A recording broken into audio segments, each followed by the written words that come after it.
My ex was a serial cheater.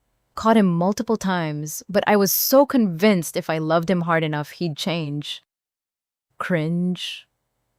It escalated to these two women showing up at our house or my job, looking for him, some gloating about their relationships with him. This lasted a single week. I'll round back to this. X and I were very sexually active, up to 3 times a day. All of a sudden, he wouldn't go near me. It was so weird because normally if I said no, I'd be read the riot act. And I stayed. Cringe. He vehemently refused to have sex with me, refused to touch me at all, which was nice, don't get me wrong, but so abnormal. He then asks me if I can start sleeping in the guest room because he drools a lot. Huh? That goes on for a solid month. He's not leaving the house as much. He's not blowing up as much. Not hitting the bar like he used to. And I'm just so confused. One morning, there's a ton of knocking on my door. So this is confusing. It's my ex's best friend's brother's girlfriend. She looked so rough and upset. So we sit on our porch and talk, and she asks how much of a hit my relationship with X has taken. I have no idea what she's talking about. I tell her how he's completely closed himself off and we don't even sleep in the same bed anymore. But I don't know why or what happened. She starts having a panic attack and calls her boyfriend.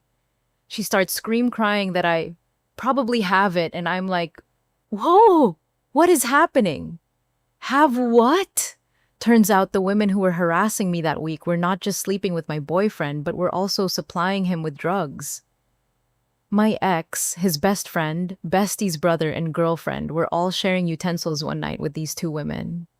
There was sex between some of them, or all of them, at some point. They all contracted hepatitis. They were looking for money he owed them, and also to tell him the good news. They managed to catch up with him after a week of evasion.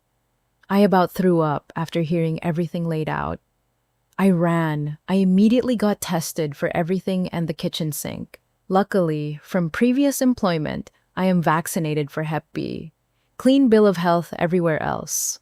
Although that was the worst time of my life, for many, many abhorrent reasons, his distance and coldness at that time is one of the only things I'll give him credit for. The woman who had hepatitis knew she had it. That was a lot for people to deal with when that came out. There's no telling how many people she's gotten sick. She actually died not too long after all this from an overdose, the abusive behavior. So I was dating a guy who was friends with one of my best friends, Brittany. Him and I broke up. Then Brittany and him fucked and I found out. My dumbass still wanted him, so we had a secret relationship, as he said he didn't want people to know he took me back, 'cause technically I broke up with him.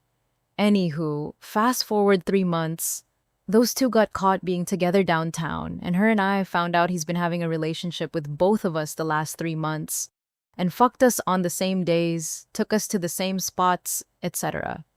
Funny part is they actually got married now and have a kid. Good for her, for being able to look past it, I guess, lol, knowing them both. Though it's not a healthy relationship, she's abusive and he's emotional abusive. I like to think I won out of the whole deal. What just happened, I was the love of his life. He used to look at me like I held the world in my hands. He would tell me that I was beautiful and that I was wonderful, and we got along so well together. He was my friend. He was my everything. I gave him 2 children. And after the birth of our first child, I started getting sick and having problems with numbness and other issues. After our second child, I started having more issues. We were married for 20 years when my 16-year-old son caught him online talking to women. Then later, my 20-year-old son at the time caught him talking to women online. Both of them brought their findings to me. We thought we had reconciled and worked on our marriage, but I guess we hadn't done enough. I got sicker and ended up in a wheelchair. The stress was crazy. I developed MS, multiple sclerosis. Then he began having physical affairs with women. The first physical affair, he had He nearly got shot in a parking lot at our local grocery store with a married woman when her husband caught them. Her children were in her car, and she and my husband were in a state of undress in his car. You can imagine. I decided on a post-nuptial agreement to protect our assets, as he was spending money on these women. His second physical affair, which was the last one.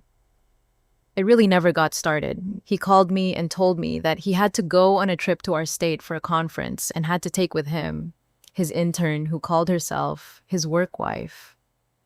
I had never heard that term before until this happened.